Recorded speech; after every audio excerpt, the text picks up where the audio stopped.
PMC हम लोग अभी डिटर्मिनेंट पढ़ रहे हैं और पिछले क्लास में हम लोगों ने एनसीईआरटी एंड बोर्ड एग्जाम में आया हुआ क्वेश्चंस को सोल्व किए थे। बड़ा ही अच्छा न्यूमेरिकल्स हम लोगों ने बनाया था। देखो अब इतना पढ़ने के बाद आप कोई भी बुक से जो NCERT RD. Sharma, KC. Sinha से आप आराम से बना सकते हैं।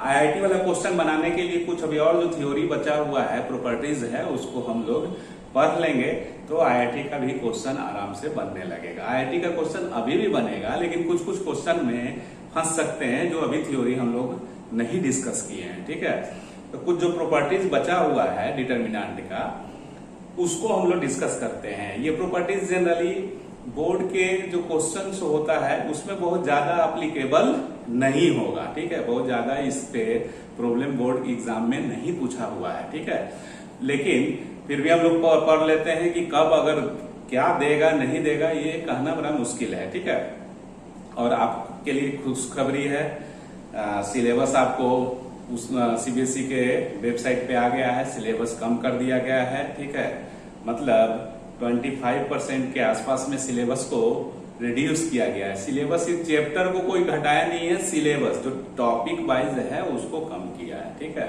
तो इस तरह से जो भी हो आप अपना वेबसाइट पे जाके देख लीजिएगा, लेकिन सिलेबस 25% के आसपास में रिड्यूस हुआ है। ये ऑलरेडी अनाउंस हो चुका है, जाके आप देखिएगा सीबीएसई बोर्ड के साइट पे। तो जो प्रॉपर्टीज जो है उसको हम लोग, जो बचा हुआ प्रॉपर्टीज है डिटर्मिनेंट्स का, उसको हम लोग पढ़ते हैं। ठीक है, और लास्ट में, वीडियो के लास्ट में, इसलिए शुरू से लेके अंत तक वीडियो को जरूर देखिए। ठीक है, जो बच्चे नए हैं, मान लीजिए जो नया जुड़ रहे हैं, ठीक है, और या जुड़ना चाहते हैं, तो उनको ये है कि सीक्वेंस में वीडियो को देखिए। ये नहीं कि डिटर्मिनेंट का जो लेक्चर 12 है 13 तक दे दिया गया है, लेक्चर 13 तक आपको दे दिया गया है डिटर्मिनेंट्स में। इनवर्स ट्रिगोनोमेट्रिक फंक्शंस ऑलरेडी खत्म हो चुका है, ये ऑलरेडी खत्म है, क्योंकि जो बचा हुआ थ्योरी है उससे ऑलरेडी बोल रहे हैं बोर्ड एग्जाम में ना के बराबर क्वेश्चन पूछता है। लेकिन हम लोग सब थ्योरी को पढ़ते हैं। आप जानते हैं कि हम आईआईटी एडवांस लेवल तक भी पढ़ाते हैं। जो बोर्ड का एग्जाम का तैयारी करने वाले बच्चा पढ़ लेगा तो क्या जा रहा है, कोई गड़गड़ थोड़े ना लगेगा, खराबी हानि करेगा, अनपढ़ हो जाएगा। मान लो कि डेली अगर तुम वेजिटेरियन में डेली कुछ खा रहे हो, उसमें कुछ एक्स्ट्रा अगर पनीर का सब्जी, पनीर पकौड़ा मिल जाए तो वो हानि करेगा, अच्छा लगेगा ना जी। तो वही चीज है कि बोर्ड तो पढ़ ही रहे हैं, कुछ उसमें और एडिशनल अगर आपको मिल जाता है, जिसको हम लोग आईआईटी जेईई का नाम देते हैं, उसके पैटर्न का क्वेश्चन बना लेते हैं या थ्योरी, तो बहुत और 4 चांद लग जाएगा। तो इसलिए उसको भी पढ़ना जरूरी है। तो हम लोग, हाँ, वीडियो के लास्ट तक देखिएगा। लास्ट में हम टेस्ट जो होगा उसके बारे में डिस्कस करेंगे और डेट बताएंगे कि कब टेस्ट आपको देना है। ठीक है, पहले पढ़ लेते हैं। तो ये प्रॉपर्टीज जो है जिसको हम लोग पीएमसी से लिखते हैं, तो ये प्रॉपर्टीज हो गया,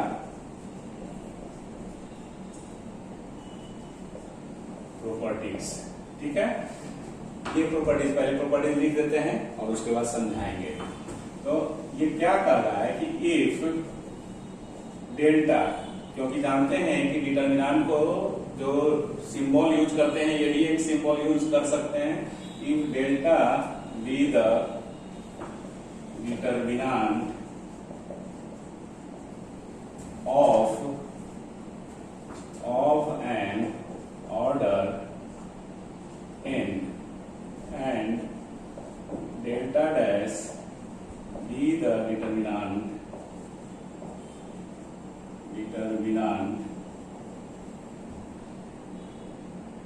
formed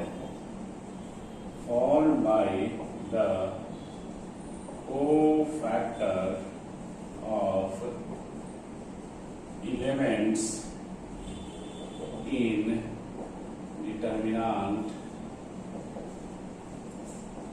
delta, then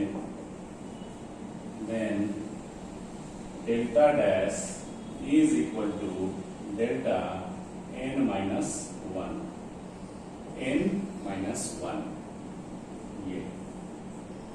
ये ऐसे रहेगा पूरा है, ठीक है, इस तरह से पावर में डेल्टा का पावर n-1। ये क्या थ्योरी बोलता है इसको पहले समझते हैं, उसके बाद फिर आगे एग्जांपल देके भी समझाएंगे। पहले ये जो इंग्लिश लिखा हुआ है उसको हम समझाते हैं। मान लो कोई डिटर्मिनेंट्स लो, ठीक है, और डिटर्मिनेंट ले रहे हैं जिसका सिंबल डेल्टा कर रहे हैं, और वो डिटर्मिनेंट इन ऑर्डर का लेते हैं। थ्योरी में इन ऑर्डर का डिटर्मिनेंट लिया गया। डेल्टा डैश एक ऐसा डिटर्मिनेंट है जो इसके कोफैक्टर से बना है। कोफैक्टर मतलब इसमें जो एलिमेंट्स रहेगा उसका cofactor of elements in delta. तो डेल्टा डैश क्या है? डेल्टा डैश भी एक डिटर्मिनेंट है जो कि डेल्टा के एलिमेंट्स का कोफैक्टर से बना हुआ है, ठीक है। तो डेल्टा डैश और डेल्टा में क्या रिलेशन होगा वो चीज इसमें थ्योरम में है, ये प्रॉपर्टीज में है। डेल्टा डैश समझ में आ गया। डेल्टा कोई स्क्वायर मैट्रिक्स का डेल्टा क्या है? एक डिटर्मिनेंट है जिसका ऑर्डर n है। क्लियर? डेल्टा डैश क्या है? डेल्टा डैश कोफैक्टर से बना हुआ डिटर्मिनेंट है। कोफैक्टर किसका लेना है? इसके एलिमेंट्स का, ठीक है। डेल्टा के एलिमेंट्स का कोफैक्टर से बना हुआ डिटर्मिनेंट, उसको हम लोग क्या रिप्रेजेंट कर रहे हैं? Delta dash. क्लियर? तो डेल्टा डैश बराबर डेल्टा का पावर n-1 है। इसको दूसरे लैंग्वेज में भी हम लोग ऐसे लिख सकते हैं, मैट्रिक्स के टाइप का। जैसे देखो, अगर कोई ए मैट्रिक्स है, स्क्वायर मैट्रिक्स, डिटर्मिनेंट है तो स्क्वायर मैट्रिक्स बाय डिफॉल्ट समझना ही समझना है। ये अगर कोई square matrix of order n है तो ये इसका डिटर्मिनेंट क्या होगा? ऐसे ही ना लिखोगे, ठीक है। और बी अगर कोई डिटर्मिनेंट लेते हैं और इसके एलिमेंट से जो बनता है, इसके एलिमेंट्स के कोफैक्टर से जो बनेगा वही बी ले रहे हैं, तो इसका डिटर्मिनेंट को ऐसे लिखोगे, है ना। तो ये मैट्रिक्स के टर्म में भी हम इसको लिख देते हैं इसी लैंग्वेज, ये सिंपल लैंग्वेज है। या अथवा ऐसे करके इस प्रॉपर्टीज को लिख सकते हैं। लेट ए और इसका एलिमेंट्स ऐसे मान लो आई जे is a square matrix, ठीक है, of an order n,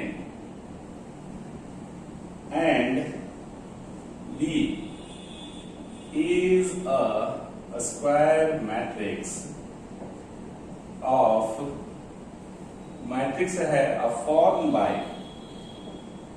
formed by the cofactor of elements in A. Then determinant, cofactor वाला डिटर्मिनेंट, द B जो मैट्रिक्स है इसका डिटर्मिनेंट क्या होगा? ये इज इक्वल टू इसका डिटरमिनेंट ए और n-1। तो इसको आप ऐसे भी समझ सकते हैं। ये सिंपल लैंग्वेज में है और ये मैट्रिक्स से रिलेटेड, क्योंकि ये बी क्या है? बी एक ऐसा डिटरमिनेंट है जो ए के कोफैक्टर से बना है। कोफैक्टर मतलब एलिमेंट्स का कोफैक्टर होता है, शॉर्ट में हम बोल रहे हैं, ठीक है। ऑलरेडी कोफैक्टर्स पढ़ चुके हैं ये सब, तो ये रिलेशन है। जैसे अगर मान लो कि कोई डिटर्मिनेंट लेते हैं, एग्जांपल से समझते हैं और इसको। Example 1, late delta be the determinant of order 3 order का कोई डिटर्मिनेंट लेते हैं, शॉर्टकट वाला ये है ना। ये थोड़ा सा आपको इजी ही रहेगा याद रखने में। Delta with the determinant of order 3 and delta dash मान लेते हैं, ठीक है। Delta dash is a determinant, ये भी डिटर्मिनेंट है, और फॉर्म्ड, ये डिटर्मिनेंट लेकिन कैसे बना है? Form by the cofactor of elements in इतना, इसमें जो एलिमेंट्स होगा उसके कोफैक्टर से बना हुआ डिटर्मिनेंट का सिंबल डेल्टा डैश है। तो then delta dash is equal to क्या होगा, डेल्टा का पावर n माइनस वन।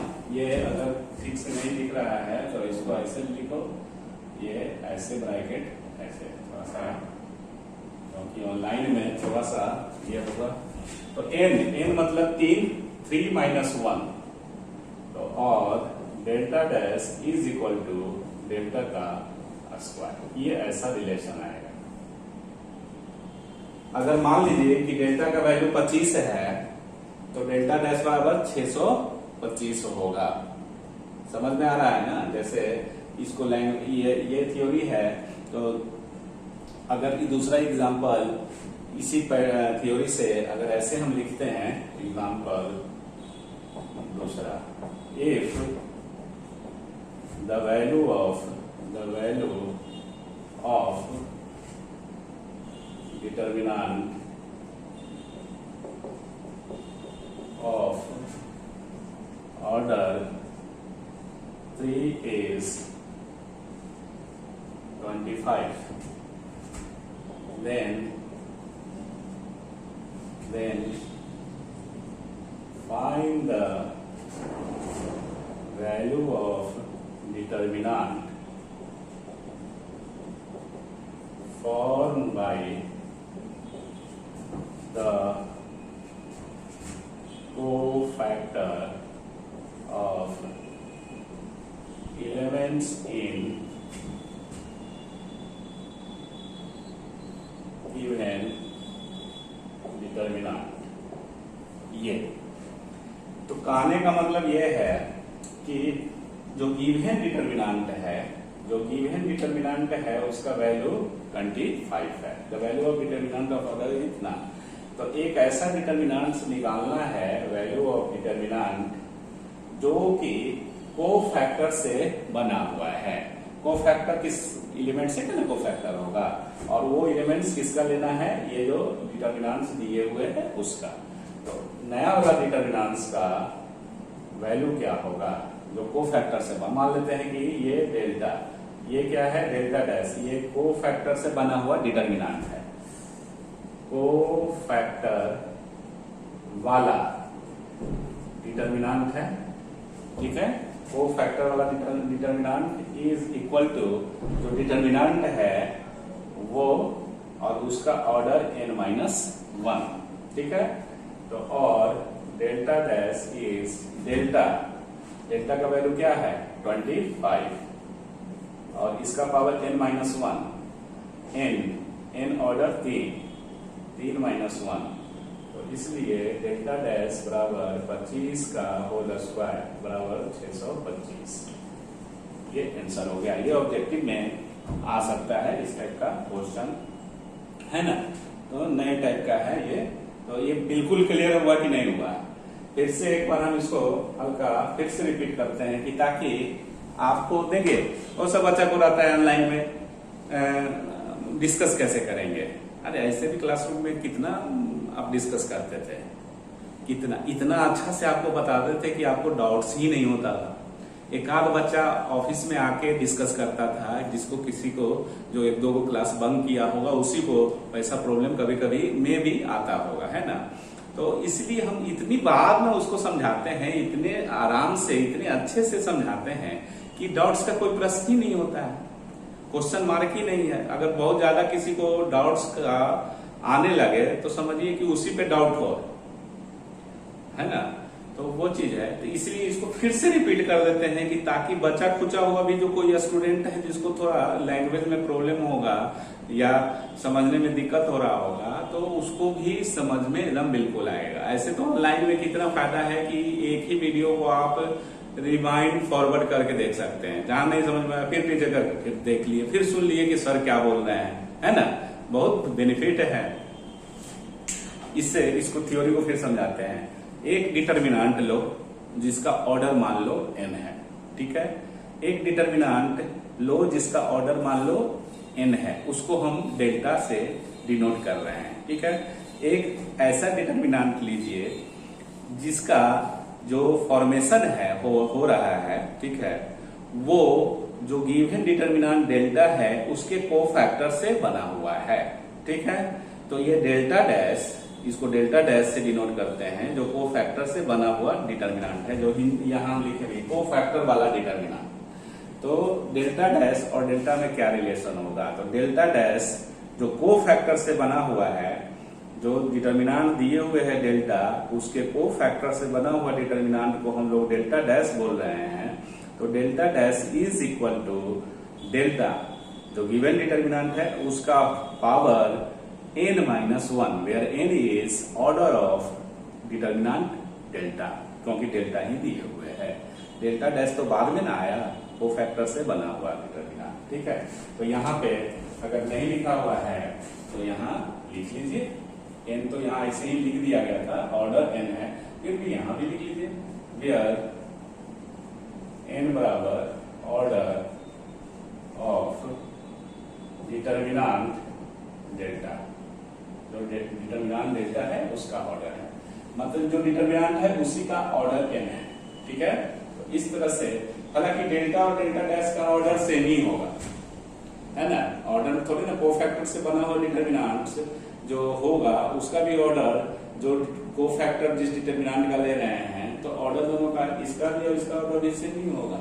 तो ये इस तरह से ये है। ठीक है, समझ में आ रहा है क्वेश्चन, कोई दिक्कत? अब अगर इसको मान लो वेरीफाई अगर करना होगा कि रिलेशन सत्य है, नहीं सत्य तो है नहीं, लेकिन एक और एग्जांपल लेके इसको सत्यापित करते हैं। ठीक है, तो अब एक और एग्जांपल लेके इसको और एक्सप्लेन करते हैं। ठीक है, एक एग्जांपल लीजिए थर्ड। ठीक है, थर्ड एग्जांपल लेते हैं, let delta be determinant of order two order का डिटर्मिनेंट है, और डेल्टा डैश क्या है, डेल्टा डैश मान लो, लेट डेल्टा डैश बराबर डिटर्मिनेंट फॉर्म बाय कोफैक्टर्स, किसका by cofactor of element in delta, इस तरह से है। ठीक है, ये तो इन दोनों में क्या रिलेशन होगा डेल्टा और डेल्टा डैश में, तो डेल्टा डैश बराबर डेल्टा n-1, डेल्टा ये पावर में ही n-1 है डेल्टा, और डेल्टा n कितना है 2 -1, तो और डेल्टा डैश बराबर डेल्टा, ये दोनों बराबर हो जाएगा। अगर 2 ऑर्डर का होगा तो कोफैक्टर से बना हुआ डिटर्मिनेंट का वैल्यू और जो इनिशियल डिटर्मिनेंट है, ओरिजिनल डिटर्मिनेंट है, वो दोनों का वैल्यू बराबर होगा। अगर इसका 2 ऑर्डर के लिए अगर इसका वैल्यू 25 है, 25 है डेल्टा का इनिशियल का, तो जो डेल्टा डैश बना है इसके कोफैक्टर से उसका भी 25 ही आएगा, 25 ही आएगा। तो इस तरह से ये है। अब एक्सप्लेनेशन में अगर हम लोग जाएंगे तो लेट 2 ऑर्डर का डिटर्मिनेंट कंसीडर कीजिए।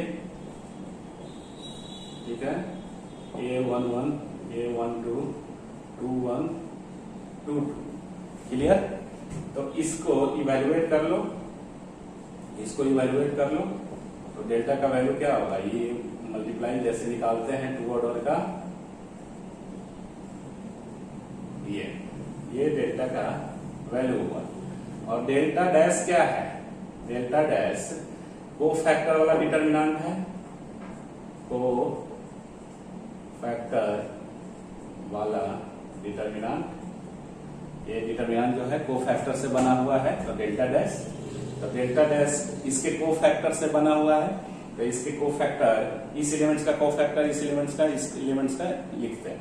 तो पहले तो माइनर निकालो, कोफैक्टर के लिए क्या होता है फॉर्मूला, कोफैक्टर के लिए ए हम लोग जानते हैं ना, कोफैक्टर ए बराबर -1 का पावर ए आई जे, कोफैक्टर आई प्लस जे एम आई जे, इस तरह से ऑलरेडी बता दिए है ना।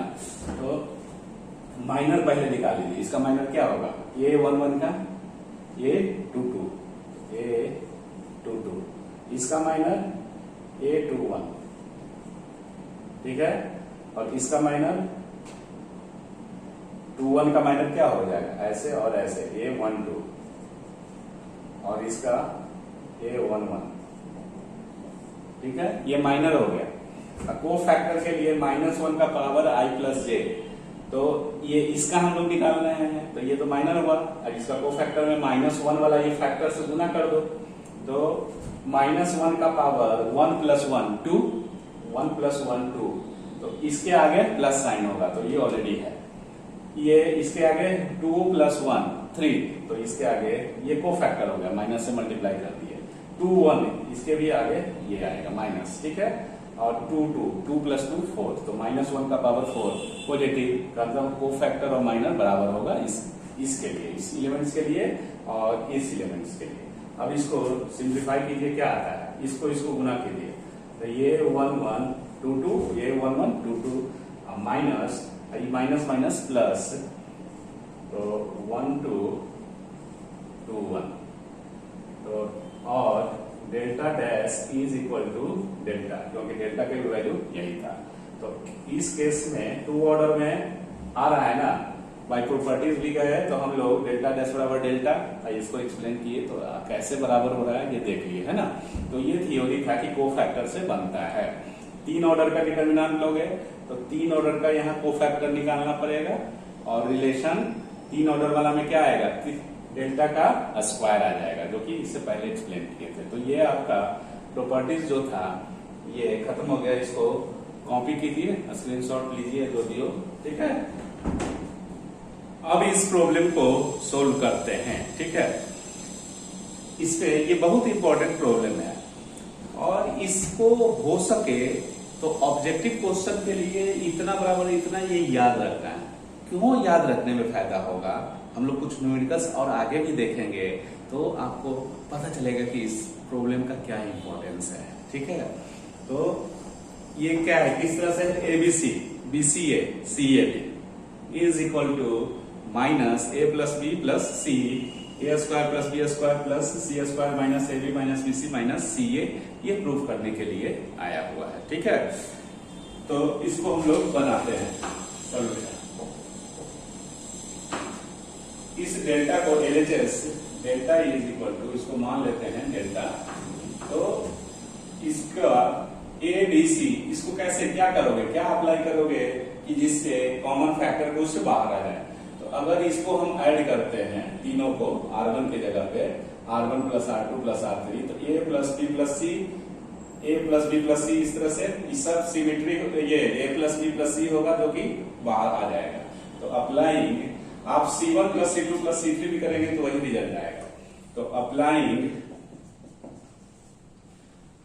R1 की जगह R1 + R2 + R3 we get, तो आपका क्या हो गया, R1 की जगह ये A + B + C, देखो ना, R1 + R2 + R3, इसके लिए R1 + R2 + R3, तो R1 की जगह पे B की जगह पे R1 + R2 + R3 हो जाएगा, जो कि A + B + C, इसकी जगह A + B + C, बाकी को भी छोड़ दीजिए ऐसे ही, B C A C A B, और ये A + B + C बाहर आ जाएगा, common factor taking out A + B + C from R1 we get, so delta is A + B + C, ये 1 1 1 B C A C A B। जब आपका 1 1 1 किसी भी रो या किसी भी कॉलम में अगर आता है तो डांस करने की जरूरत होती है, बिकॉज इसके बाद तो आप 0 2 बना ही सकते हो, आपस में घटाओगे तो 0 बनना ही बनना है। तो आपको ढाढ़स बनेगा कि अरे 1 1 आ गया तो अब तो 0 बनाना बहुत ही आसान है।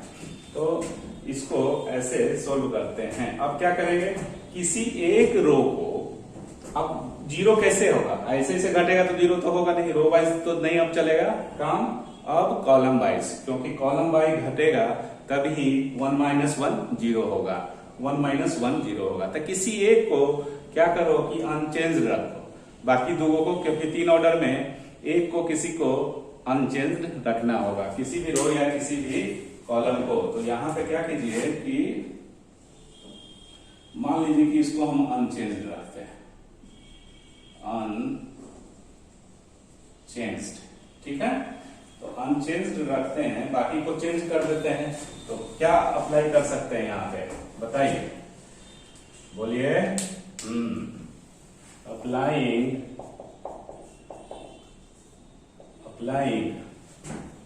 C1 को तो अनचेंज रख दिए, तो C2 बराबर क्या लिख सकते हो? C2 की जगह पे C2 माइनस C1, जिसको अनचेंज रखे उसी से घटा लो, एंड C3, तो C3 लिख रहे हो तो यहाँ C3 लिखो और फिर माइनस C1। तो क्या आपको रिजल्ट आता है? Delta A is equal to A plus B plus C और 1BC, ये ऐसे ही रहेगा। फिर C2 माइनस C1, तो C2 1 minus 1 0, C minus B, A minus C, फिर C3 माइनस C1, तो 0, A minus B, A minus B, B minus C। ये तो इसमें क्या आया आपका? 2 को 0 आया, तो इधर से ही एक्सपैंड करने में डिटर्मिनेंट्स को इजी होगा ना, तो इधर से एक्सपैंड कर दो। तो expanding determinants,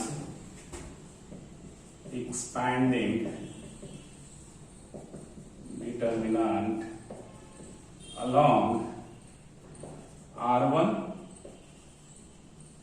we get, clear. तो delta A is equal to A plus B plus C, और इसके अलॉन्ग करेंगे तो ये और ये कट जाएगा, तो इतना डिटर्मिनेंट बचेगा C minus B, A minus B, A minus C, B minus C, ये सिर्फ बच जाएगा। अब बाकी का 0 0 है, इधर तो कुछ होगा ही नहीं, क्योंकि 0 रहेगा तो आप जानते ही हैं, वो सब ऑलरेडी पढ़ चुके हैं। तो delta is equal to A plus B plus C, clear. अब इसको मल्टीप्लाई करो और कुछ है नहीं, C माइनस बी, ये भी तो C माइनस बी है ना जी, माइनस खाली साइन ले लेंगे तो इसमें ये C माइनस बी का क्या लिखा सकता है, या B माइनस C, इसमें इसको माइनस B माइनस C लिख सकते हैं ना। तो ये और ये दोनों का whole square minus B minus C का होल स्क्वायर, इसको जैसे कहने का मतलब C माइनस बी को माइनस B माइनस C लिख सकते हैं ना। तो माइनस B माइनस C या B माइनस C, तो माइनस B माइनस C का होल स्क्वायर, और इसको माइनस, ये दोनों अलग है, A माइनस B और A माइनस C। ये हो गया आपका डिटर्मिनेंट का रिजल्ट। इस तरह से इज, अब माइनस इसमें भी है, माइनस इसमें भी, माइनस बाहर निकाल लो, minus A plus B plus C, minus अगर हम कॉमन लिए हैं तो ये B माइनस C का होल स्क्वायर, तो B square plus C square minus 2BC, minus ये माइनस बाहर निकाल दिए तो यह प्लस हो जाएगा, ठीक है। तो प्लस A स्क्वायर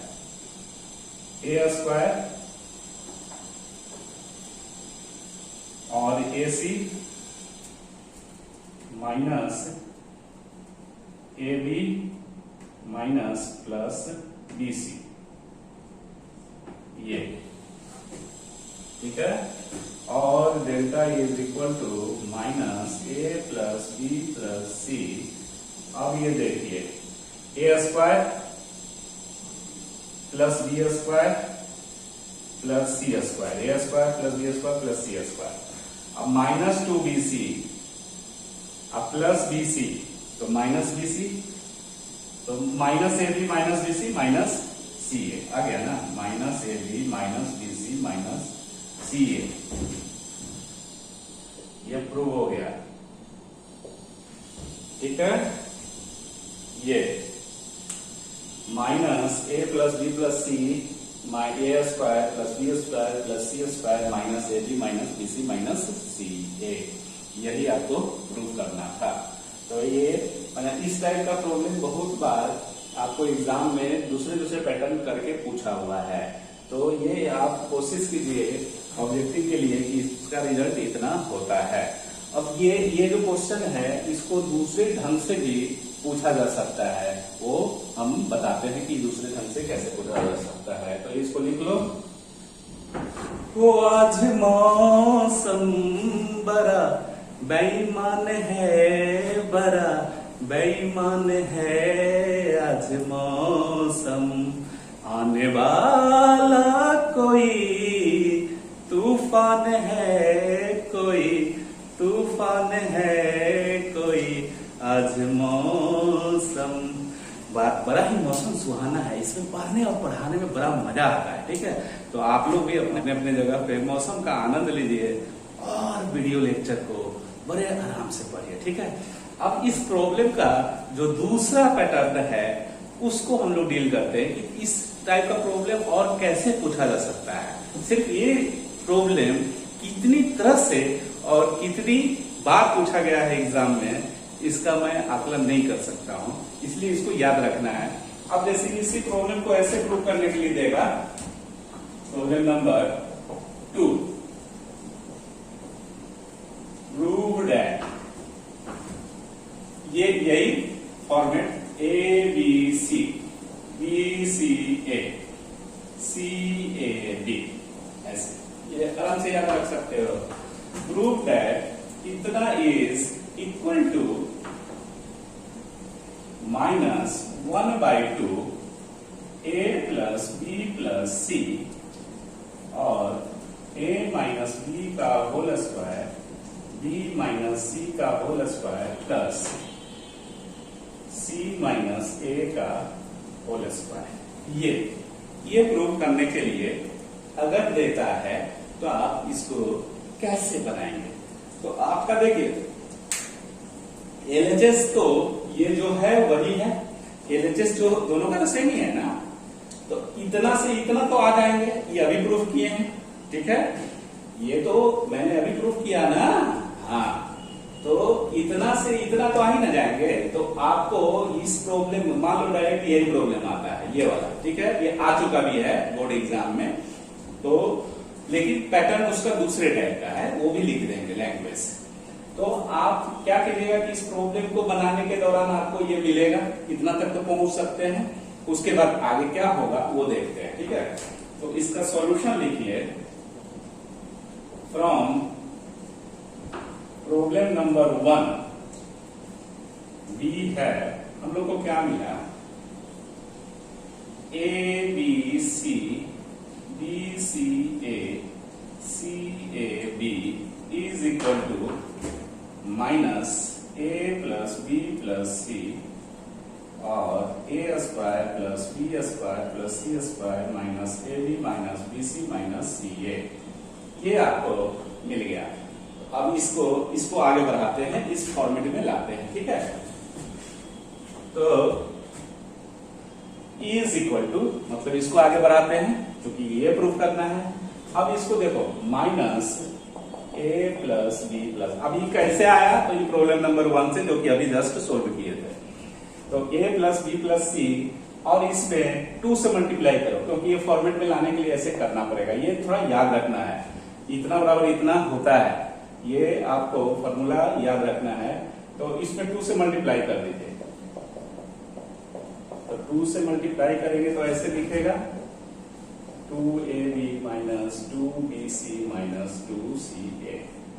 तो इस पे 2 से सम से मल्टीप्लाई किए हैं तो इधर डिवाइड भी तो करना पड़ेगा ना, तो माइनस पहले से था तो ये माइनस, क्योंकि 2 से डिवाइड किए मल्टीप्लाई किए तो 2 से डिवाइड भी करना है पड़ेगा। तो इस तरह से इसको लिख दिए, is equal to -1 half A plus B plus C, और इसको देखो, इसको अगर हम a माइनस बी का होल स्क्वायर लिखते हैं, क्योंकि 2ab आ गया, प्लस b माइनस सी का whole square, c minus a का होल स्क्वायर लिख सकते हैं। बिकॉज इसको देखिए, ए स्क्वायर इसको अगर हम तोड़ेंगे तो A square minus 2ab plus B square plus इसको अगर हम ब्रेक करेंगे 2bc, इसको ब्रेक करेंगे तो सी स्क्वायर प्लस ए स्क्वायर माइनस 2ac। तो आप देखिए एक दो है ना ये और ये, तो 2a स्क्वायर 2a स्क्वायर, ये और b कहा गया ये 2b स्क्वायर, ठीक है, 2c स्क्वायर, फिर माइनस 2ab, इस तरह से इसको एक्सपेंड किए तो ये आ गया। तो इसको डायरेक्ट ऐसे हम लोग लिख सकते हैं, बिकॉज a स्क्वायर और इधर से a स्क्वायर 2a स्क्वायर होगा, तो ये आपको ये ध्यान रखना है। तो जो प्रूफ करना था वो प्रूफ हो गया, 2 से डिवाइड गुना करके डिवाइड कर देंगे, ठीक है। तो इस तरह से आपका ये प्रूफ हो गया। अब इसी का जो दूसरा पैटर्न है ये कि इसी प्रॉब्लम को दूसरी तरह से प्रूफ करने के लिए जो दिया है उसको भी हम लोग पढ़ते हैं। तो आपको जो प्रॉब्लम नेक्स्ट प्रॉब्लम बनाएंगे तो यहां तक पहुंचना पड़ेगा, उसके बाद फिर क्या होगा उसको देखते हैं ना। तो ये इसको कॉपी कर लीजिए। अब इस प्रॉब्लम को बनाते हैं, सोल्व करते हैं, ठीक है। ये सीबीएसई 2010 में आया हुआ क्वेश्चन है, तो इसको कैसे बनाएंगे वो देखिए। आपका बना हुआ है, अगर उस तक पहुंच चुके हैं, कुछ करना नहीं है। इस पार्टिकुलर प्रॉब्लम को बनाने के लिए, ठीक है, क्योंकि एलएचएस जो डिटरमिनेंट दिए हुए हैं एबीसी, बीसीए और सीएबी, ये सब में वही था, है ना। तो इससे को हम लोग इतना लिख सकते हैं ना। तो फ्रॉम प्रॉब्लम नंबर 2 हम लोग क्या लिखेंगे, फ्रॉम प्रॉब्लम नंबर 2 डायरेक्ट यहां हम लिख रहे हैं। आपको एग्जाम में अगर बनाना रहेगा इसको, तो आप इसको कैसे सोल्व किए थे, तो वहां तक ये आ जाएगा और इसके बाद ये आएगा और उसके बाद ये प्रॉब्लम आगे बढ़ेगा। तो फ्रॉम प्रॉब्लम नंबर 2 हम लोग को क्या मिल गया, ए B C, B C A और C A B is equal to minus half A plus B plus C, और ये ए माइनस बी का whole square plus B minus C का whole square plus C minus A का whole square. इस particular problem number 3 को जो CBSE 2010 में आया हुआ क्वेश्चन है, और इसको बनाने के लिए आप इस डिटरमिनेंट का जो वैल्यू है इस फॉर्मेट में रखना पड़ेगा। ये परफेक्ट स्क्वायर फॉर्मेट में है, ठीक है, सम ऑफ परफेक्ट स्क्वायर के टर्म में है। तो इस फॉर्मेट में रखेंगे तभी आप डिसीजन ले पाएंगे कि ये ऑलवेज निगेटिव होगा कि नहीं होगा, ठीक है। तो यहाँ पे A B C non unequal है, इक्वल नहीं है, तो ये जीरो तो होगा नहीं। जब इक्वल नहीं है ए बराबर बी, बी बराबर सी और सी बराबर ए अनइक्वल है आपस में, तो ये टर्म जीरो तो होगा नहीं कि इसका रिजल्ट जीरो हो सकता है, ऐसा तो होगा नहीं। तो और ए बी सी तीनों क्या है, पॉजिटिव है। तो आपका ए प्लस बी गिवन जो है उसके अकॉर्डिंगली यहाँ क्या है, क्योंकि गिवन है a is greater than 0, b is greater than 0 और c is greater than 0, a, b, c are positive।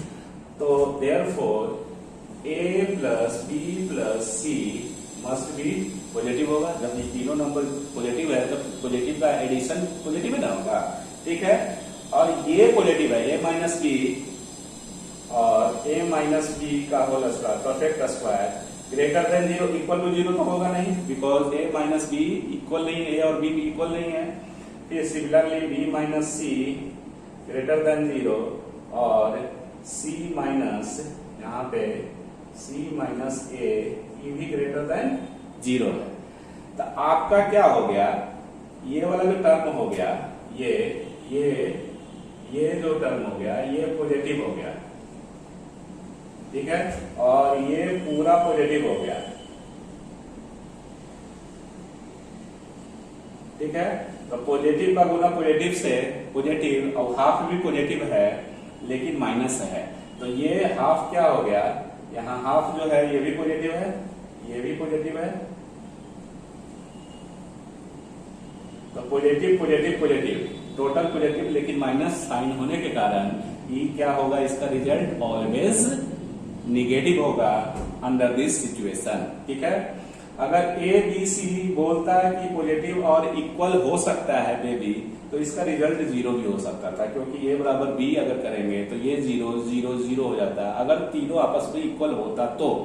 ठीक है, तो ये इसका रिजल्ट जीरो हो सकता था, लेकिन ऐसे सिचुएशन में हमेशा क्या होगा, नेगेटिव वैल्यू आएगा, ए प्लस बी प्लस सी अगर नेगेटिव है तो इस तरह से हम लोग इसको डिसीजन ले लिए कि जो डेल्टा है, डेल्टा क्या होगा, बराबर ऑलवेज निगेटिव, डेल्टा क्या हो गया, हमेशा निगेटिव हो गया, डेल्टा मतलब ये वाला, ये ठीक है, प्रूव हो गया आंसर।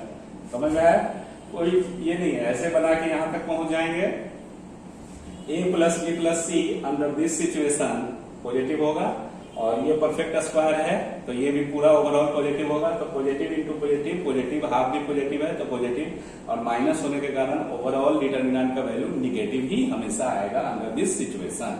तो देखो एक टाइप का ही प्रॉब्लम, एक ही मतलब डिटर्मिनेंट का जो एलिमेंट्स का वैल्यू है उससे कितने तरह का प्रॉब्लम बन रहा है। अभी इतना ही नहीं, और भी है, एबीसी फॉर्मेट पे बहुत सा क्वेश्चन आया हुआ है, तो जब हम लोग ये लगातार सीख लेते हैं, क्योंकि अभी सब लिखा हुआ है, सब रिजल्ट का जरूरत पड़ेगा। तो नेक्स्ट प्रॉब्लम 4 को बनाते हैं, ठीक है, कॉपी कीजिए। प्रॉब्लम नंबर 4 को डिस्कस करते हैं। ये देखिए, ये क्वेश्चन क्या है, a plus B plus C is not equal to 0, और इस डिटर्मिनेंट का वैल्यू 0 है, तो प्रूव करना है a बराबर b बराबर c। ठीक है, तो ऑलरेडी ये डिटर्मिनेंट का वैल्यू होता क्या है वो पहले लिखो। सॉल्यूशन लिखिए इसका, from question number this one 2 से, फ्रॉम प्रॉब्लम नंबर 2 के सॉल्यूशन से हम लोग को क्या मिलता है, A B C B C A C A B is equal to, ये मिलता है।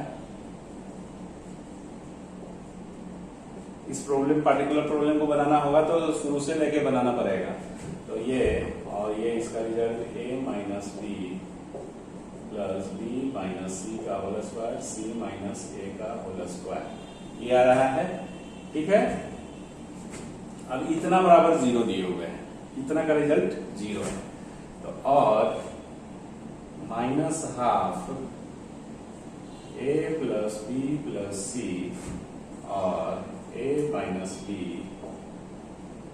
Plus B minus C plus C minus A is equal to 0।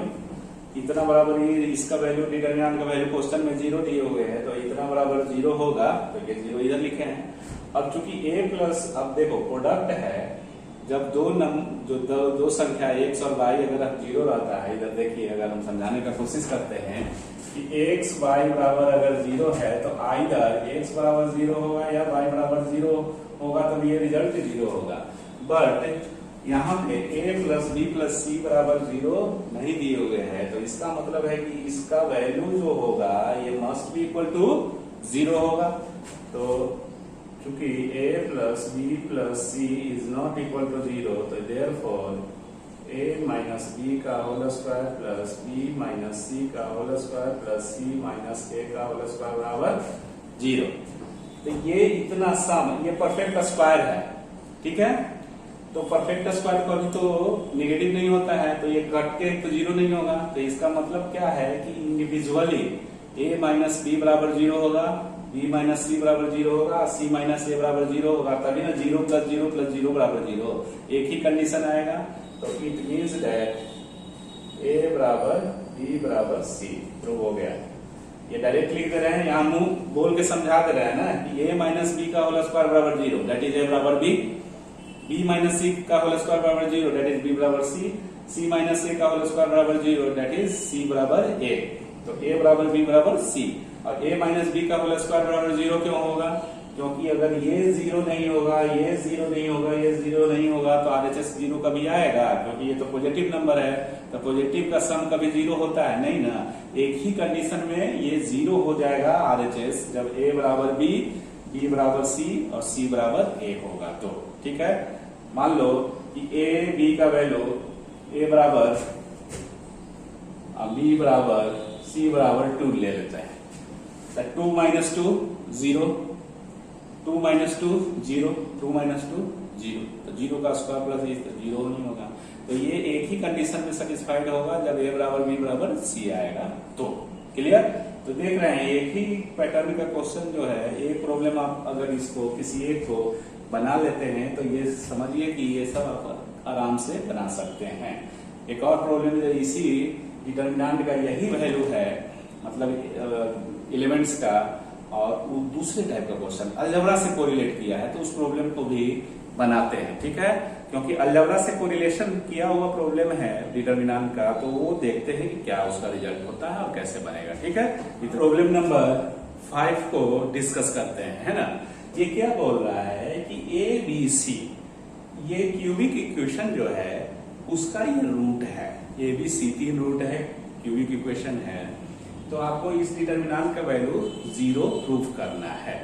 ये ऑलरेडी ये प्रॉब्लम नंबर 1 हम लोग ये सोल्व कर दिए थे, इसीलिए इसको रख दिए हैं क्योंकि ये इसका जरूरत होगा। तो आपको इस प्रॉब्लम को बनाने के लिए इतना बड़ा इतना पहले लाना पड़ेगा। ठीक है, ये जब आ जाएगा उसके आगे कैसे बढ़ते हैं वो, है ना। तो सबसे पहले हम लोग क्या करते हैं सॉल्यूशन में, ये ऑलरेडी आपके सामने है ही, तो इसको क्या हम लिखे, है ना, खाली लिख देते हैं फ्रॉम प्रॉब्लम नंबर 1। हमारा जो डिटर्मिनेंट है ये डेल्टा, अगर मान लेते हैं इसको डिटर्मिनेंट को, तो डेल्टा का क्या वैल्यू आ रहा था इससे minus a plus B plus C और a square plus B square plus C square minus A B minus B C minus C A, ये आपको आ रहा है। ठीक है, अब जो इक्वेशन दिए हुए हैं अलजेब्रिक इक्वेशन उसको लिखिए। तो गिवन क्या है, गिवन है एक्स क्यूब, तो 1 इंटू एक्स क्यूब लिख सकते हैं, प्लस इसका एक्स स्क्वायर वाला टर्म गायब है तो 0 इंटू एक्स स्क्वायर ऐसे लिखो क्यूबिक पूरा को, फिर प्लस पी एक्स, फिर Q इज इक्वल टू 0, और इसका 3 गो रूट जो है वो A है, B है और फिर C है। इस क्यूबिक इक्वेशन का ABC क्या है, रूट है, ऑलरेडी लिखा हुआ है। तो हम लोग sum of root A plus B plus C का वैल्यू चाहिए ना, सम ऑफ रूट्स, तो क्या फॉर्मूला होता है, ये टेक्निक जो बताए थे उसके ही अकॉर्डिंगली बेसिक मैथ में ऑलरेडी इसका हम बताए हुए थे कि सम ऑफ रूट्स का क्या होगा, प्रोडक्ट ऑफ रूट्स क्या होगा, 2 रूट एट ए टाइम अगर लेते हैं उसका सम क्या होता है, ये सब सारा बताया हुआ है। हम यहाँ लिख देते हैं कि ताकि आपको वो रिवीजन भी हो जाए। तो जैसे अगर इसका क्या होगा, a plus B plus C, sum of roots है, तो आपको बताए थे कि -1 का पावर जितना roots taken at a time, एक रूट एक टाइम में ले रहे हैं तो यहाँ ऐसे लिखिएगा, और क्या होता था b बाई a, b मतलब एक्स स्क्वायर का कोफिशिएंट, तो 0 बाई 1 करेंगे तो ये आपका 0 आ गया। ठीक है, ये 0 पुट कर दोगे तो ऑलरेडी 0 आ जाएगा, लेकिन हम ये सब लिख देते हैं ऑलरेडी, है ना, लिख देगा। और अब 2 गो रूट एक साथ लिख लेते हैं, तो b इसका जरूरत नहीं होगा, इस सब का आपका सॉल्यूशन यहीं पे मिल गया, क्योंकि a plus B plus C बराबर 0, तो 0 इंटू कुछ भी तो 0 हो जाएगा। तो आपको यही प्रूफ करना था कि इतना प्रूफ दैट इतना बराबर 0, है ना। तो लेकिन हम ये याद जो है वो उसको कि कहीं दूसरे टाइप का कुछ प्रॉब्लम बनाने के लिए अगर आता है, इसमें एक्स स्क्वायर का कोफिशिएंट अगर कुछ होता तो इस प्रॉब्लम को और आगे कैसे बढ़ा सकते थे। वो A B plus B C sum of roots है, प्रोडक्ट ऑफ 2 रूट्स का सम है। ठीक है, तो ये ऐसे करते हैं, -1 का पावर, अब 2 गो रूट एक साथ ले रहे हैं तो यहाँ ये, ठीक है, तो ये b बाई a हुआ, तो ये c बाई a, तो c मतलब ये p बाई a 1, यहाँ 1, a मतलब ये, इसको हम लोग कोरिलेट करेंगे X square plus B X square plus C X plus D बराबर 0 से। ठीक है, तो ए में ए एक्स क्यू न लिख रहे हैं क्योंकि यहाँ कंफ्यूज हो जाओगे, ऐसे ही समझो। तो ये क्या हो जाएगा, माइनस पी। अगर इसका वैल्यू भी अगर कुछ डालना होता तो यहाँ माइनस कॉमन लेंगे तो A B plus B C plus C A का वैल्यू माइनस पी डाल सकते थे ना। तो ऐसे करके फिर आपको अगर तीनों रूट्स का प्रोडक्ट लिखते हैं एंड ए बी सी, तो ये क्या होता है, ये -1 1 2 3 तीन गो पावर। ये टेक्निक हम ट्रिक बता रहे हैं ना। और ए बी सी -1 का क्यूब और क्या होता है B by A C by A और D by A B C D Q by A माने 1 तो is equal to minus Q. इन दोनों का जरूरत नहीं पड़ेगा इस पार्टिकुलर प्रॉब्लम के लिए। तो इसलिए डेल्टा बराबर माइनस क्या था A plus B plus C और A square plus B square plus C square minus A B minus B C minus C A, इस तरह से ये दिए हुए हैं। तो इज इक्वल टू डेल्टा बराबर 0 because A plus B plus C बराबर 0 यहां से आ गया।